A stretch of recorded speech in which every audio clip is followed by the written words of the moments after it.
నమస్తే welcome to super fast news. నేను మహేశ్వరి. నేను అనుశ్రీ. ఏలూరు జిల్లా దెందులూరులో టీడీపీ ఎమ్మెల్యే చింతమనేని ప్రభాకర్ రెచ్చిపోయారు. గత అర్ధరాత్రి న్యాయవాది ఈడ్పుగంటి శ్రీనివాసబాబు ఇంటి వద్ద అనుచరులతో హల్చల్ చేయటం స్థానికంగా కలకలం రేపింది. అయితే ఈ ఘటనలో చింతమనేని అక్రమాల బాగోతాన్ని బయటపెట్టిన లాయర్ శ్రీనివాస్ పైనే టీడీపీ సస్పెన్షన్ వేటు వేసింది. లాయర్ ఈడ్పుగంటి శ్రీనివాస్ను టీడీపీ నుంచి సస్పెండ్ చేసినట్లుగా పార్టీ జిల్లా అధ్యక్షుడు ఒక ప్రకటన విడుదల చేశారు.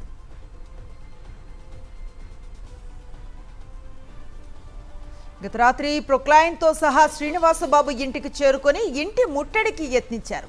ఆ సమయంలో పోలీసులు అడ్డుకునే ప్రయత్నం చేయగా తీవ్ర ఆగ్రహంతో నన్నాపుతారేంటి, కూల్చు కూల్చు, వాడో నేనో తేల్చాల్సిందే అంటూ బహిరంగంగా హెచ్చరించారు ఆయన. దీంతో ఒక్కసారిగా ప్రాంతంలో ఉద్రిక్త వాతావరణం నెలకొంది. పరిస్థితిని అదుపు చేసేందుకు ప్రయత్నించిన పోలీసులు నానా హంగామా చేసిన చింతమనేని రాచ మర్యాదలతో ఇంటికి పంపారు. మరోవైపు శ్రీనివాసబాబును ఆయన కుమారుని అదుపులోకి తీసుకున్నారు. ఈ నేపథ్యంలో ఇప్పుడు ప్రభుత్వం తీసుకున్న చర్యలపై భిన్నాభిప్రాయాలు వ్యక్తమవుతున్నాయి. చింతమనేని అరాచకాలకు మద్దతు పలకటం ఏంటని దెందులూరు ప్రజలు మండిపడుతున్నారు.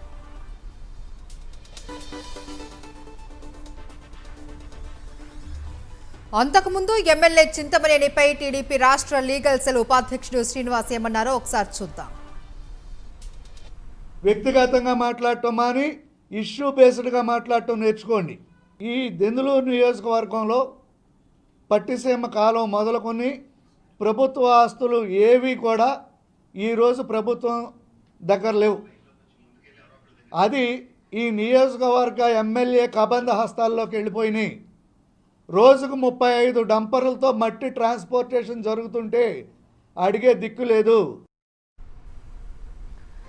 ఏలూరు మహిళా పోలీస్ స్టేషన్లో న్యాయవాది ఇడుపుగంటి శ్రీనివాస్ను కలిశారు బార్ అసోసియేషన్ సభ్యులు. అడ్వకేట్ శ్రీనివాస్, అతని కుమారుడి అక్రమ అరెస్టును ఖండించారు న్యాయవాదులు. న్యాయవాదిని తీసుకొచ్చి పోలీస్ స్టేషన్లో కూర్చోపెట్టడం హేయమైన చర్య అని ధ్వజమెత్తారు.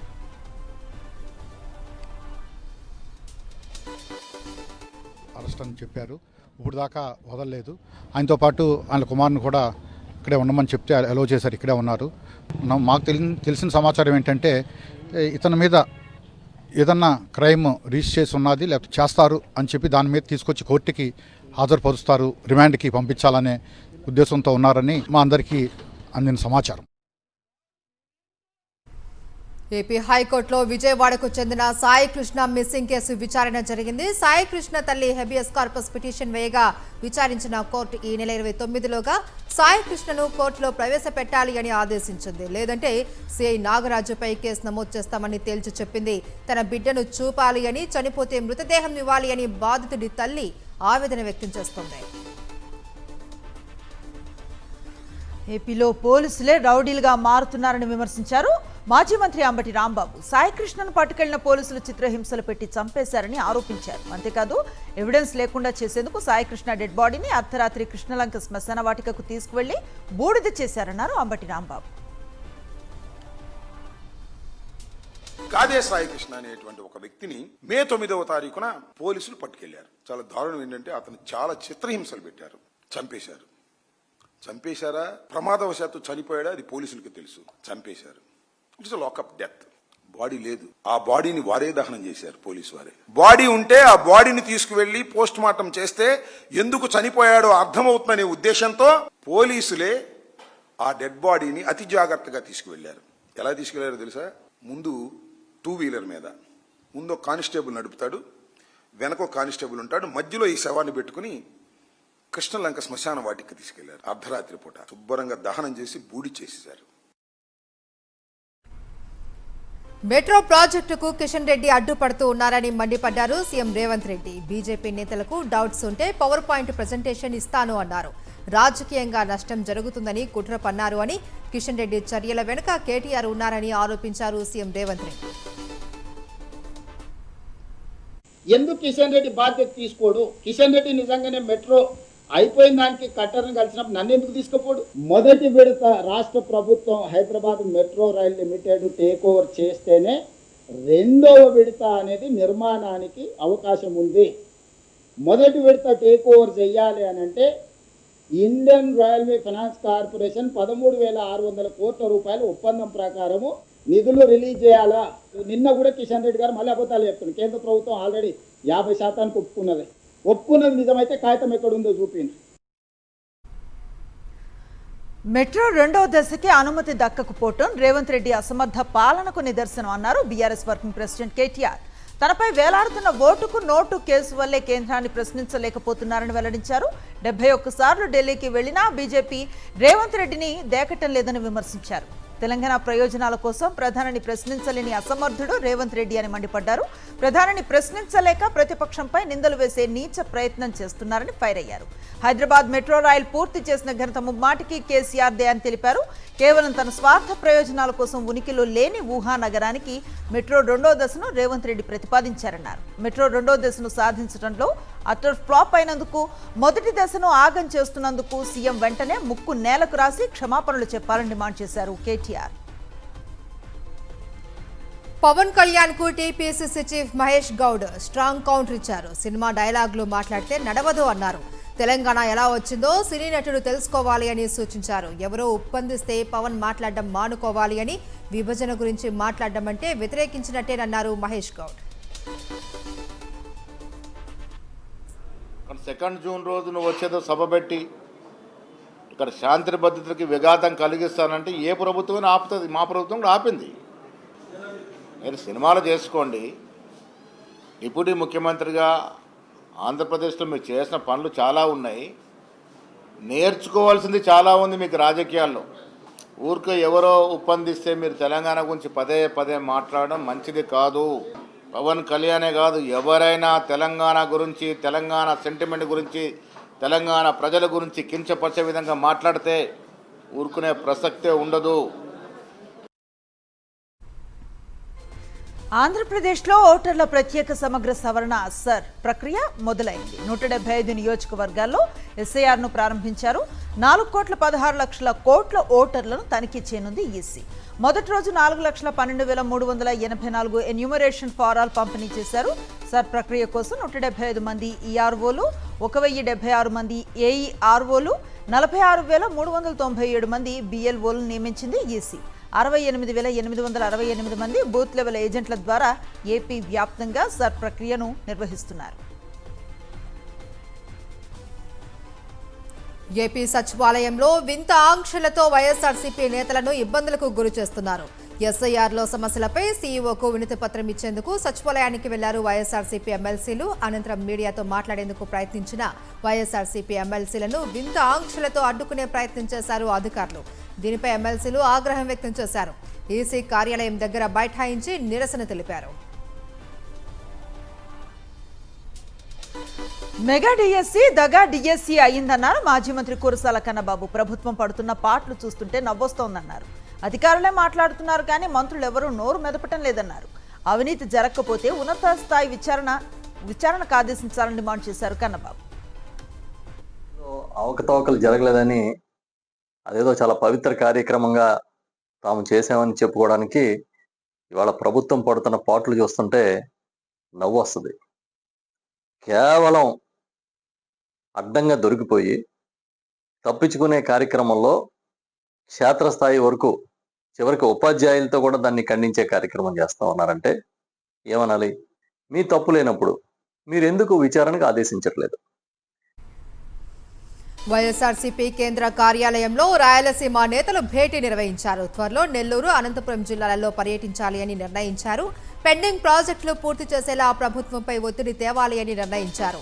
చంద్రబాబు చర్యలతో రాయలసీమ ఎడారిగా మారుతుందంటూ ఆగ్రహం వ్యక్తం చేశారు రాయలసీమ నేతలు. జగన్మోహన్ రెడ్డి గారికి పేరు వస్తుందని మీరు, ఆ పక్క తెలంగాణ ముఖ్యమంత్రి ఏమో నేను చెప్తే మొత్తం మీద మా రాయలసీమ ఎత్తిపోతుల పథకం ఆగిపోయింది. గార్డియన్గా ఉండాల్సిన వాళ్ళు బాబు గారు, కనుక మిమ్మల్ని మేము కోరుకుంటా ఉన్నాం, మీ ప్రయారిటీస్లో ఉండాల్సింది రాయలసీమ ఎత్తిపోతుల పథకాన్ని పూర్తి చేసి రాయలసీమ, గ్రేటర్ రాయలసీమ జిల్లాలైన నెల్లూరు, ఒంగోలు ప్రాంతాల్లో ఉన్న ప్రాజెక్టులకు నీళ్ళిచ్చి రైతును కాపాడడం. చిత్తూరు జిల్లాలో మామిడి రైతులు తీవ్ర సంక్షోభంలో ఉన్నారన్నారు ఏపీ బీజేపీ రాష్ట్ర అధ్యక్షుడు పివిఎన్ మాధవ్. వెంటనే వారిని ఆదుకోవాలని సీఎం చంద్రబాబుకు లేఖ రాశారు. రైతులు ఎకరాకు 35,000 నుంచి 45,000 వరకు పెట్టుబడులు పెడితే కిలో మామిడికి 4 రూపాయల ధర కూడా లభించడం లేదని ఆందోళన వ్యక్తం చేశారు. గిట్టుబాటు ధరలు లేక వేలాది మంది రైతులు ఆర్థికంగా ఇబ్బందులు పడుతున్నారన్నారు. వెంటనే మామిడి కొనుగోళ్లలో ప్రభుత్వం జోక్యం చేసుకుని మద్దతు ధరను కల్పించాలని డిమాండ్ చేశారు. రైతుల సమస్యలు పరిష్కరించేందుకు ప్రత్యేక కార్యాచరణ రూపొందించాలని విజ్ఞప్తి చేశారు. ప్రాసెసింగ్ పరిశ్రమలు, పల్ప్ ఫ్యాక్టరీలు రైతులకు న్యాయం చేయాలని కోరారు.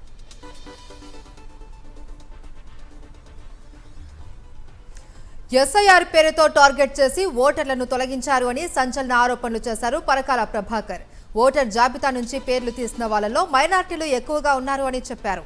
ఇటు ఓట్లు పోయిన వారిలో దళితులు, ఆదివాసీలు కూడా ఉన్నారు అన్నారు పరకాల ప్రభాకర్. ఎస్ఐఆర్ కేవలం ఓటర్ లిస్ట్ని అందులో ఉన్నటువంటి అవకతవకలు తీసేటటువంటి ప్రక్రియ కాదు. ఎస్ఐఆర్ ఈ దేశ రాజకీయ సమాజాన్ని పూర్తిగా మార్చేసేటటువంటిది, ప్రజాస్వామ్యాన్ని మార్చేసేటటువంటిది. మీకు నాకు ఇప్పటివరకు తెలిసినటువంటి ప్రజాస్వామ్యం, ప్రపంచంలో ఎక్కడైనా సరే ప్రజాస్వామ్యం ఏంటంటే ఓటర్లు ప్రభుత్వాలని ఎన్నుకుంటారు కదండి. ఇప్పుడు ఈ ప్రజాస్వామ్యంలో ప్రభుత్వాలు ఓటర్లను ఎన్నుకుంటున్నాయి. హైదరాబాద్లో గాంధీ భవన్ వద్ద జహీరాబాద్ ఇన్ఛార్జ్ చంద్రశేఖర్కు వ్యతిరేకంగా కాంగ్రెస్ శ్రేణులు నిరసనలు తెలిపారు. చంద్రశేఖర్ వల్ల పార్టీలో ఇబ్బందులు వస్తున్నాయని ఆరోపించారు. చంద్రశేఖర్కు వ్యతిరేకంగా జహీరాబాద్ నేతలు నినాదాలు చేశారు. జహీరాబాద్ ఇన్ఛార్జ్ బాధ్యతల నుంచి తప్పించాలని డిమాండ్ చేశారు. హైదరాబాద్లోని హైడ్రా ఆఫీస్ ఎదుట కాంట్రాక్టర్లు ధర్నాకు దిగారు. హైడ్రా మన్సూర్ టెండర్లలో అవకతవకలు జరిగాయని ఆరోపించారు. 5గురికి మాత్రమే కాంట్రాక్టులు దక్కేలా కొత్త నిబంధనలు పెట్టారు అని వెల్లడించారు. తమ టెండర్లు ఎందుకు రిజెక్ట్ చేశారు అని అడిగితే సమాధానం చెప్పట్లేదు అని ఆగ్రహం వ్యక్తం చేశారు. హైడ్రా చీఫ్ రంగనాథన్ను కలిసేందుకు వెళ్తే మార్షల్స్ ను పెట్టి గెంటేశారు అని ఫైర్ అయ్యారు. టెండర్ల ప్రక్రియను పారదర్శకంగా నిర్వహించాలని కాంట్రాక్టర్లు డిమాండ్ చేశారు. ఆర్టీసీ ప్రైవేటీకరణకు కుట్రలు జరుగుతున్నాయన్నారు కార్మిక సంఘ నేత గౌతమ్ రెడ్డి. ఆర్టీసీని ఆదుకోవాల్సిన ప్రభుత్వం చేతులెత్తేసిందన్నారు. ఈవీ బస్సుల పేరుతో 12 డిపోలను ప్రైవేటు పరం చేస్తున్నారని, ఆర్టీసీ ఆస్తులను కూడా ప్రైవేటుకు కట్టబెట్టే యత్నం జరుగుతోందన్నారు గౌతమ్ రెడ్డి. ఆర్టీసీని ఆదుకోవాల్సినటువంటి పరిస్థితిలో ప్రభుత్వాలే చేతులెత్తేసేటువంటి పద్ధతి కనబడతా ఉంది. నేను అడుగుతున్న 16వ ఆర్థిక సంవత్సరంలో ఆర్టీసీలో పనిచేస్తున్నటువంటి వాళ్ళు 59,300 మంది. మరి ఇవాళ పనిచేస్తున్నటువంటి వాళ్ళు ఎంతమంది? 42,000 మంది. ఈ 42,000కి సంబంధించినంత వరకు కూడా రమారమి 16,000 పైచిలకు తగ్గిపోయింది. అంటే ఇవి ఎందుకు తగ్గిస్తున్నారు? కొత్త ఉద్యోగం ఎందుకు ఇవ్వట్లేదు? పశ్చిమ గోదావరి జిల్లా కొనితవాడలో ఆక్వా రైతులు ఆందోళనకు దిగారు. కంపెనీలు మరోసారి ఫీడ్ రేట్లు పెంచడంపై ఆగ్రహం వ్యక్తం చేశారు. ఫీడ్ రేట్లు ఎంఆర్పీపై వనామీకి 10 రూపాయలు, టైగర్కి 12 రూపాయలు పెంచడంతో పాటు ఇన్వాయిస్పై 2 రూపాయలు పెంచడంపై మండిపడ్డారు. దీని ద్వారా కిలోకు 14 రూపాయల అదనపు భారం పడుతుందని ఆవేదన వ్యక్తం చేశారు. ఏకపక్షంగా ఫీడ్ రేట్లు పెంచడం సరికాదు అన్నారు. వెంటనే పెంచిన ధరలను తగ్గించాలి అని డిమాండ్ చేశారు. లేని పక్షంలో పెద్ద ఎత్తున ఆందోళన చేస్తామని హెచ్చరించారు రైతులు. నెల్లూరు జిల్లా కోవూరు టీడీపీలో ఆధిపత్య పోరు కొనసాగుతోంది. రైతుల సమస్యలను పక్కన పెట్టి యూరియా పంపిణీలో క్రెడిట్ కోసం వాగ్వాదానికి దిగారు టీడీపీ నేతలు. కోడూరు విజయ్, బుద్దుపూడి ప్రేమ యూరియా నేను తెప్పించానంటూ ఒకరిపై ఒకరు వాగ్వాదానికి దిగారు. అయితే టీడీపీ నేతల తీరుపై రైతులు మండిపడుతున్నారు. అసలు సమస్యను గాలికి వదిలేసి క్రెడిట్ కోసం కొట్టుకోవటంపై ఆగ్రహాన్ని వ్యక్తం చేశారు. టీడీపీ నేతల కొట్లాట మధ్య గంటల తరబడి క్యూ లైన్లో ఎదురు చూసినా యూరియా దొరక్కపోవడంతో విసుగు చెంది కొందరు రైతులు వెనుదిరిగి వెళ్లిపోయారు. ఎన్టీఆర్ జిల్లా విసన్నపేటలో జగనన్న లేఅవుట్లను పరిశీలించారు వైఎస్ఆర్సీపీ నేతలు. పేదవారి సొంతింటి కల నెరవేర్చేందుకు 370 మంది పేదలకు వైఎస్ఆర్సీపీ ప్రభుత్వం స్థలాలను కేటాయించిందని వెల్లడించారు. నిరుపేదలు ఇల్లు నిర్మించుకుంటే ఆ పేరు వైఎస్ జగన్ కు వస్తుందనే దుశ్చర్యతో కూటమి ప్రభుత్వం ఎలాంటి సదుపాయాలు కల్పించడం లేదు అని మండిపడ్డారు. వైఎస్ఆర్సీపీ ప్రభుత్వం లేఅవుట్లలో ఏర్పాటు చేసిన విద్యుత్ స్తంభాలు, కరెంటు తీగలను కూడా తొలగించడం దుర్మార్గమన్నారు. వెంటనే కూటమి ప్రభుత్వం పేదలకు పక్కా ఇళ్లు నిర్మించి ఇవ్వాలి అని డిమాండ్ చేశారు. లేని పక్షంలో పెద్ద ఎత్తున పోరాడతామని హెచ్చరించారు వైఎస్ఆర్సీపీ నేతలు. చిన్నారి జ్ఞానేశ్వరి మిస్సింగ్ కేసులో అన్ని కోణాల్లో దర్యాప్తు చేస్తున్నామన్నారు కాకినాడ జిల్లా ఎస్పీ బిందు మాధవ్.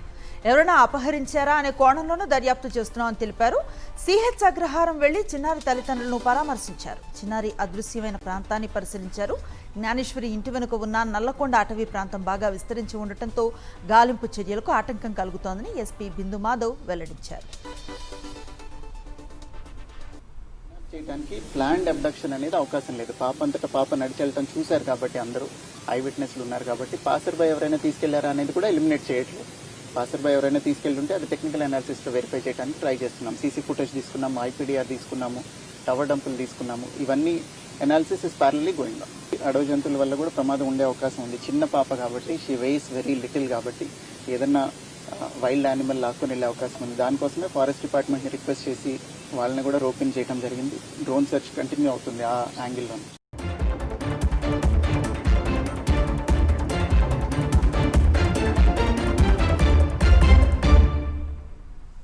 నేషనల్ అప్డేట్స్ చూద్దాం. జైపూర్లో షాకింగ్ ఘటన జరిగింది. కాక్రోచ్ జనతా పార్టీ వ్యవస్థాపకుడు అభిజిత్ దీప్కేపై దాడి కలకలం రేపింది. ప్రభుత్వానికి వ్యతిరేకంగా ఆందోళన చేస్తున్న దీప్కేపై కొందరు దుండగులు దాడికి తెగబడ్డారు, చెంపదెబ్బలు కొట్టారు. వెంటనే స్పందించిన సీజేపీ కార్యకర్తలు, మద్దతుదారులు దాడి చేసిన వారిని పట్టుకుని చితకబాదారు. దీంతో జైపూర్లో ఉద్రిక్త పరిస్థితులు ఏర్పడ్డాయి. ఢిల్లీలో తొలి నిరసన ర్యాలీ చేపట్టిన కాక్రోచ్ జనతా పార్టీ ఆ తర్వాత అమృత్సర్, బెంగళూరులో ఆందోళనలు నిర్వహించింది. తాజాగా జైపూర్లో నిరసన ప్రదర్శనలో పాల్గొన్న దీప్కేపై దుండగులు దాడి చేశారు.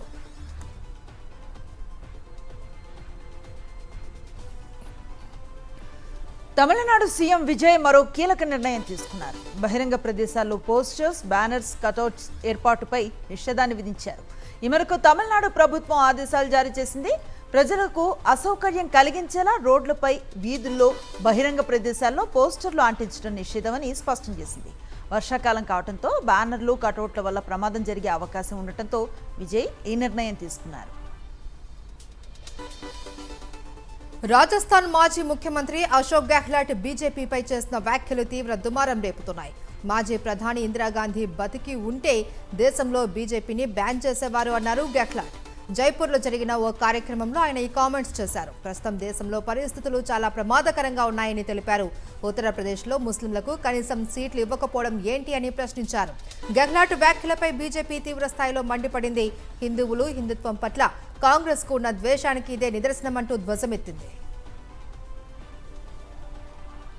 తమిళనాడు సీఎం జోసెఫ్ విజయ్ విడాకుల కేసు విచారణ ఆగస్టు 7వ తేదీకి వాయిదా పడింది.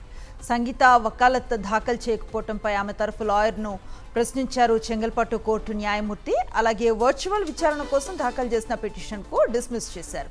ఇరుపక్షాలు తమ ఈమెయిల్ ఐడీలు సమర్పించాలని ఆదేశించిన కోర్టు తదుపరి విచారణ ఆగస్టు 7కు వాయిదా వేసింది. హిందీ టీవీ నటి సంచిత ఉగాలే ఆత్మహత్య కలకలం రేపింది. ముంబైలోని తన నివాసంలో ఆమె ఉరివేసుకుని విగత జీవిగా కనిపించింది. సూపర్ హిట్ డైలీ సీరియల్ కుంకుమ భాగ్యలో దియా టాండన్ గా సంచిత బుల్లితెర ప్రేక్షకులకు దగ్గరయ్యారు. టీవీ డ్రామా దిల్ వాలీ దుల్హలే జాయింగేలో నటించి మెప్పించారు. సంచిత ఇప్పుడు తన తల్లిదండ్రులు, సోదరితో కలిసి నలసోపరాలో ఉంటున్నారు. సంచిత ఆత్మహత్య సమయంలో ఇంట్లో ఆమె ఒక్కరే ఉన్నారన్న పోలీసులు వెల్లడించారు. ఈ ఘటనపై అన్ని కోణాల్లో దర్యాప్తు చేస్తున్నారు.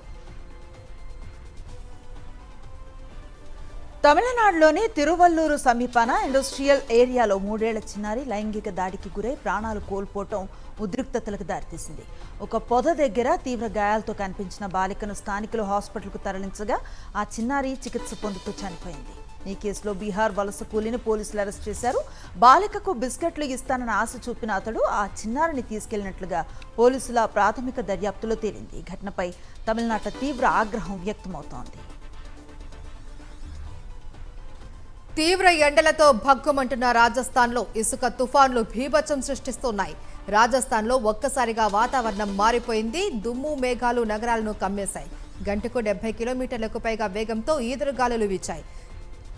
చురు జిల్లాలో భారీ దుమ్ము తుఫాన్లు ప్రజలను భయాందోళనకు గురిచేశాయి. ఆకాశమంతా దుమ్ము, మేఘాలు కమ్మేయడంతో పగటిపూటే చీకట్లు అలుముకున్న పరిస్థితి కనిపించింది. దీంతో రహదారులపై విజిబిలిటీ తీవ్రంగా తగ్గిపోయి వాహనదారులు ఇబ్బందులు ఎదుర్కొన్నారు. అటు దేశ రాజధాని ఢిల్లీలోనూ ఒక్కసారిగా వాతావరణం మారిపోయింది. ఈదురు గాలులు బీభత్సాన్ని సృష్టించాయి. ఢిల్లీలో ఉరుములతో కూడిన వర్షాలు కురుస్తాయని ఐఎండీ హెచ్చరికలు జారీ చేసింది.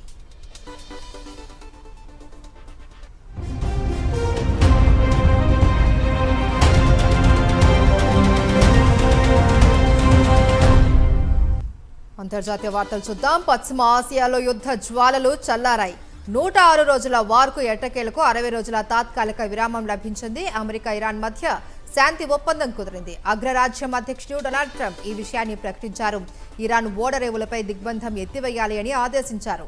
హర్మూజ్ జలసంధి కూడా తెరుచుకుంటుందని స్పష్టం చేశారు. మరోవైపు ఇరాన్ కూడా శాంతి ఒప్పందం కుదిరినట్టు ప్రకటించింది. దీంతో ప్రపంచ దేశాలు ఊపిరి పీల్చుకున్నాయి. అయితే అమెరికా డిమాండ్లలో కీలకమైన ఇరాన్ అణ్వాయుధాలపై అసలైన చర్చలు జరగనున్నాయి. మరోవైపు ఇజ్రాయెల్, అమెరికా, ఇరాన్ పీస్ డీల్ను తిరస్కరించింది. ఈ శాంతి ఒప్పందానికి అంగీకరించే ప్రసక్తి లేదని తేల్చేసింది. హెజ్బొల్లా పూర్తిగా నిర్వీర్యం అయ్యే వరకు లెబనాన్పై తమ దాడులు ఆగమని స్పష్టం చేసింది. ఇజ్రాయెల్ సార్వభౌమాధికార దేశమని, తమ భద్రత విషయంలో రాజీ లేదని స్పష్టం చేసింది.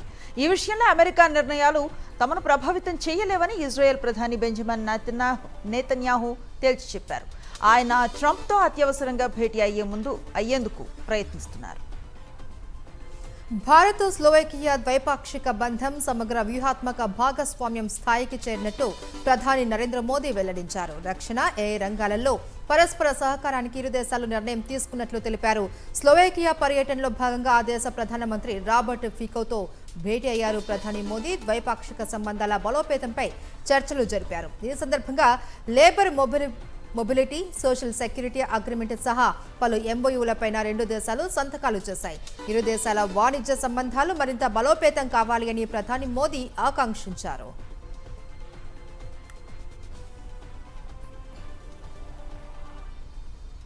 ప్రధాని మోదీ ఫ్రాన్స్ పర్యటనకు బాలీవుడ్ టచ్ ఇచ్చారు. ఫ్రాన్స్ అధ్యక్షుడు ఇమాన్యుయల్ మాక్రాన్ నైస్ నగరంలో మోదీ టూర్కు సంబంధించిన ముఖ్య ఘట్టాలను వీడియోతో షేర్ చేశారు.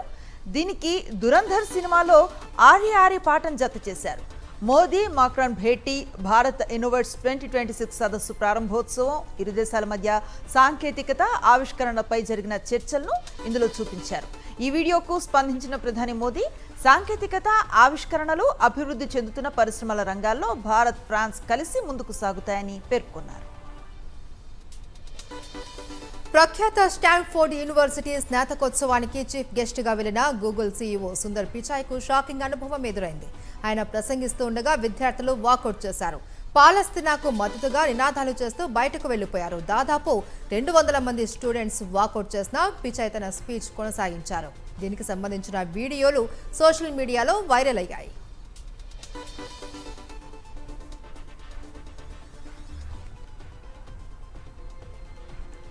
పాకిస్తాన్లో air force training aircraft కుప్పకూలింది. ఈ ఘటనలో 2 పైలట్లు చనిపోగా మరో 2 పౌరులు గాయపడ్డారు. ఖైబర్ ప్రావిన్స్లో మార్ధన్ ప్రాంతంలో ఈ ప్రమాదం జరిగింది. నివాస ప్రాంతాల్లో ఓ రోడ్డుపై ట్రైనింగ్ విమానం కూలిపోయింది. వెంటనే పెద్ద ఎత్తున మంటలు చెలరేగాయి.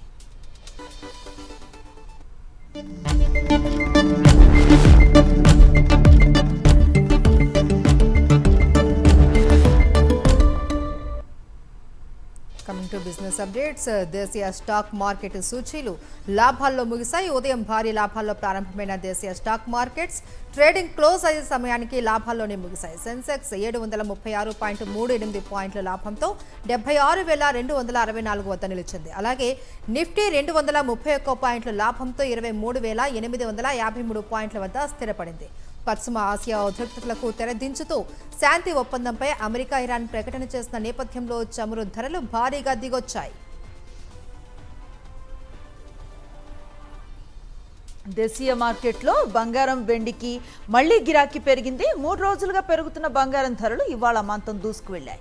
24 క్యారెట్ల బంగారం ధర గ్రాముకు 2,450, అలాగే 22 క్యారెట్ల గోల్డ్ ధర గ్రాముకు 2,250 రూపాయల చొప్పున పెరిగాయి. దీంతో 10 గ్రాముల గోల్డ్ ధర ఇప్పుడు 1,51,530, అలాగే 22 క్యారెట్ల 10 గ్రాముల బంగారం ధర 1,38,900 రూపాయలకు చేరాయి. ఇక వెండి ధర కూడా మళ్లీ ఎగబాకింది. ఇవాళ ఒక్కరోజు 10,000 రూపాయలు పెరిగింది. దీంతో హైదరాబాద్లో కిలో వెండి ధర 2,80,000 రూపాయలకు చేరింది.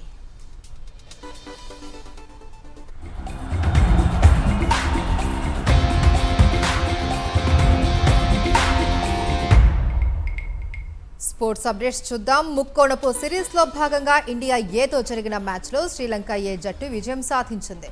స్కోర్లు సమం కావడంతో సూపర్ ఓవర్లో ఫలితం తేలింది.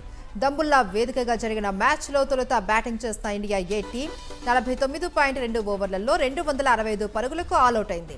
ఈ లక్ష్య ఛేదనలో శ్రీలంక ఏ 50 ఓవర్లలో 9 వికెట్ల నష్టానికి 265 పరుగులే చేయడంతో మ్యాచ్ టై అయింది. దీంతో మ్యాచ్ సూపర్ ఓవర్ కు దారితీసింది. సూపర్ ఓవర్లో శ్రీలంక 16 పరుగులు చేయగా భారత్ 9 పరుగులే చేసింది.